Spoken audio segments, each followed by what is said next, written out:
And your rations yet? Yep, 2 whole cans of salt tuna.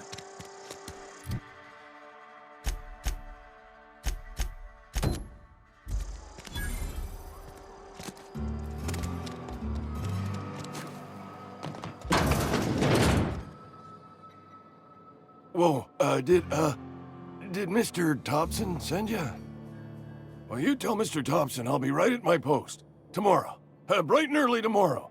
Because I'm definitely not plagued. As spry as a spring chicken. That's old Abernathy.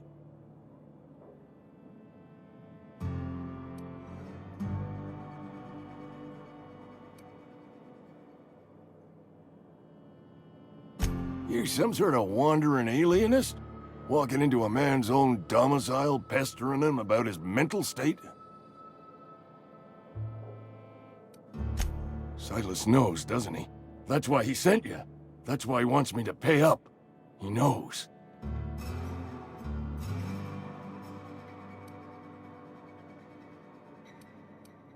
Sounds like he's already told you. You may as well hear it from me. I'm dying. I'm not long for this world.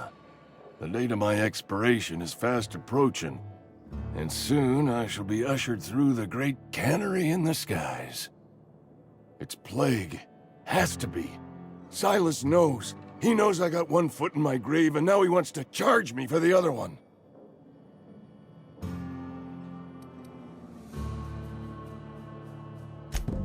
I'll pay your fees. I don't want any trouble from Silas.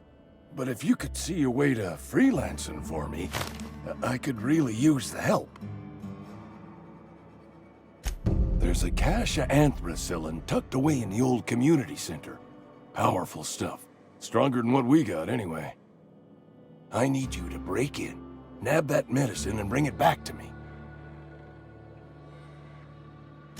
You oblige me with your haste. I think I feel the plague spreading. Oh, Law, it's in my spleen now. I can feel it.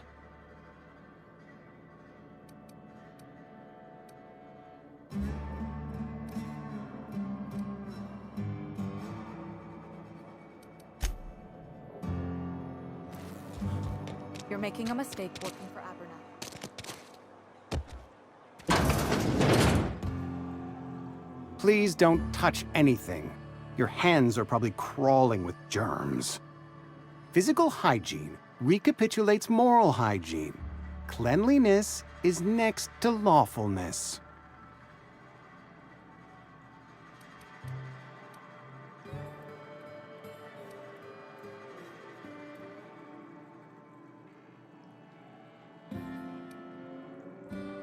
So everyone says, until someone forgets to cough into their elbow, and then we're all dying of plague.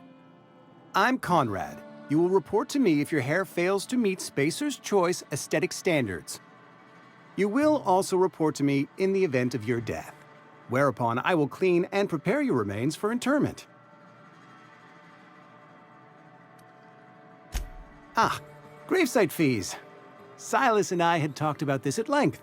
I thought I'd made it clear my pecuniary situation precludes the necessary restitutions. As broke as pie crust, friend. Bidless, indigent, destitute. I simply cannot afford it. I am a blemish on the prosperity of our fair settlement. When I expire, I expect Silas to toss my body into a ditch.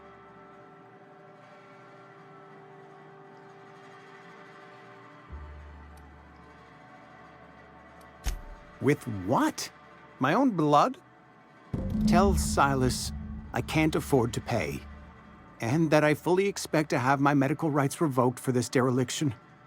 With my apologies.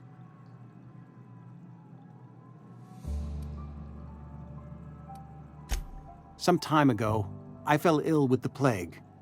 By the grace of the law, and through my own hard work, I'd proven worthy of treatment. Frankly, I don't imagine I'll earn that right a second time. The barber work hasn't been profitable, you see. I've had to keep this old place running with my own savings.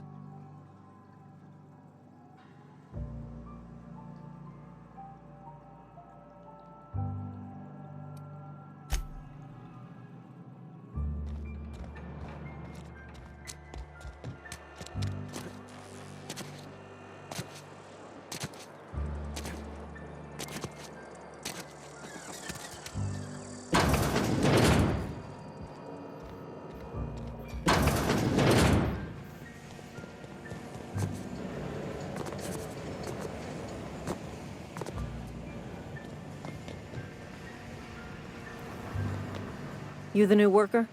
Whatever. Make it quick, Tenderfoot. I'm busy. Shit. Silas still on about that. Here, take the fees. I'd appreciate it if you didn't tell Reed I was late on my payment.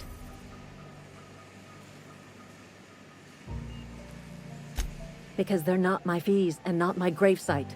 Guy I worked with shot himself. I paid the bill. I could do without the sarcasm. Wasn't acting out of the goodness of my heart. Law requires delinquent gravesite fees to be paid by the deceased party's closest living relative, which meant me. Shame, though. Eugene was a good worker.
It's not the best choice. It's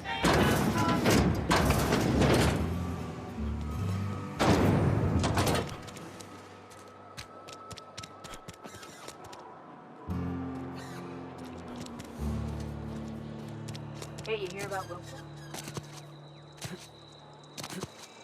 Almost lost a finger in the cannery today.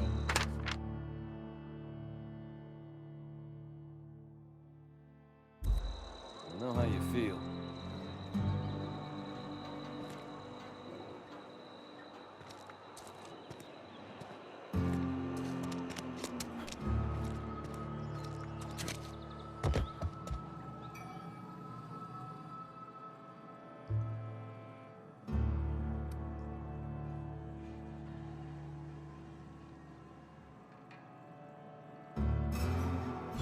Oh? Am I in the company of a fellow doctor?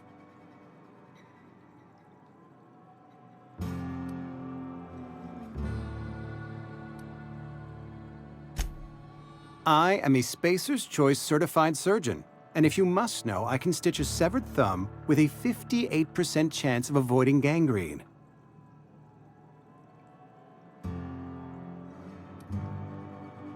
Go ahead. The plague's come at us with a vengeance this year. Lost 6 workers in as many months. I wouldn't call them good workers, mind you. If they were any good, they'd have been treated. Still, it is a shame. Fever, chills, fatigue, aching, vomiting, an excess of phlegm, a tendency towards belly aching.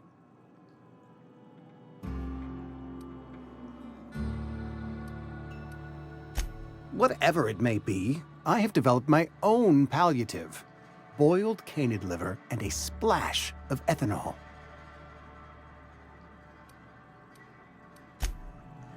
What can I do for you?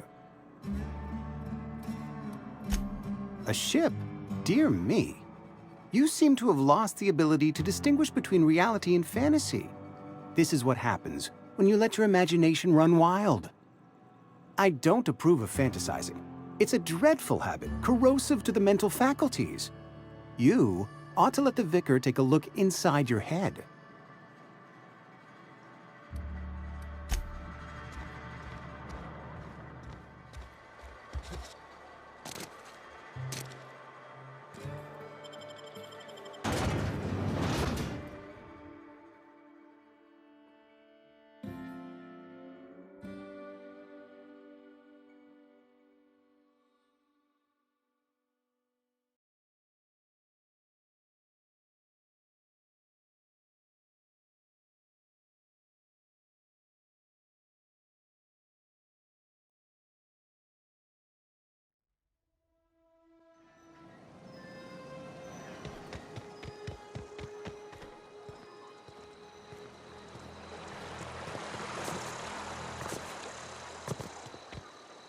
Fancy threads.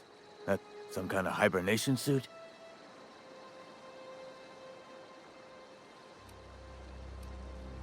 You run into any trouble?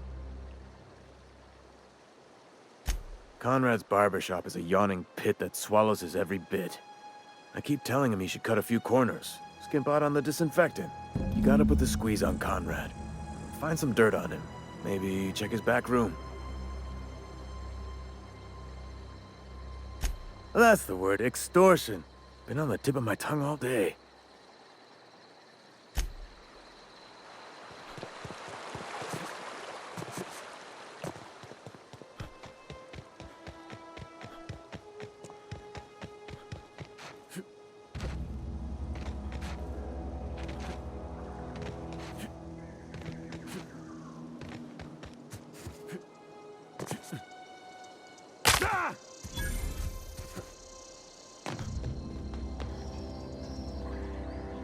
Thank the law. I've been requisitioning backup for months. Guess the boss finally came to his senses. You ever swung a truncheon? Let me see your rifling stance. I want to make sure you're up to snuff. I told Silas I'd pay my dues if he agreed to join the resistance. Guess this means he's finally heard the calling.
What can I do for you? You know about Eugene? How? Then, you know Phyllis suggested selling off Eugene's gold teeth. I didn't approve of the idea then, and I don't approve of it now. Eugene's golden teeth were a family heirloom, representing 3 generations of poor dental hygiene. He took them to his grave. That's unthinkable. Eugene's body and all rare earth minerals contained therein are solely the property of Spacer's Choice. I can't ask Silas to dig up a man's body and pry a few teeth loose from his jaw just to pay my bills. Can I?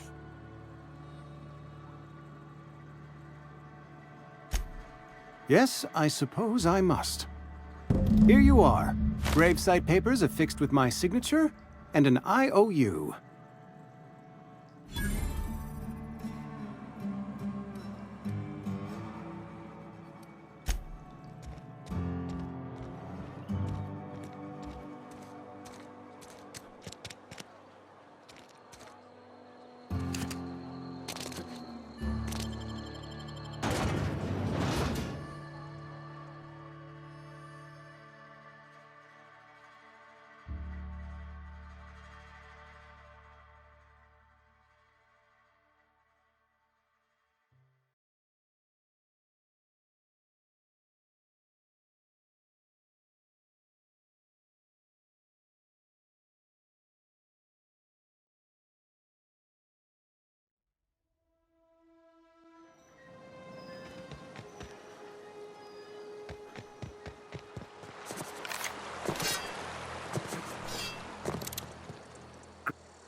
You run into any trouble? Reliable work from a freelancer. That's gonna take some getting used to. And I'll buy you a drink sometime. Suppose you've earned it.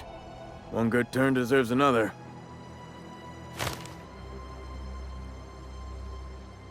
Abernathy was sick?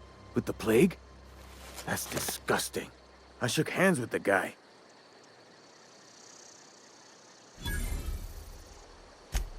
What? No. If I knew he was sick, I would have had him reported. I needed his fees because of his name. A, for Abernathy. He was at the top of my list, you see? Yeah?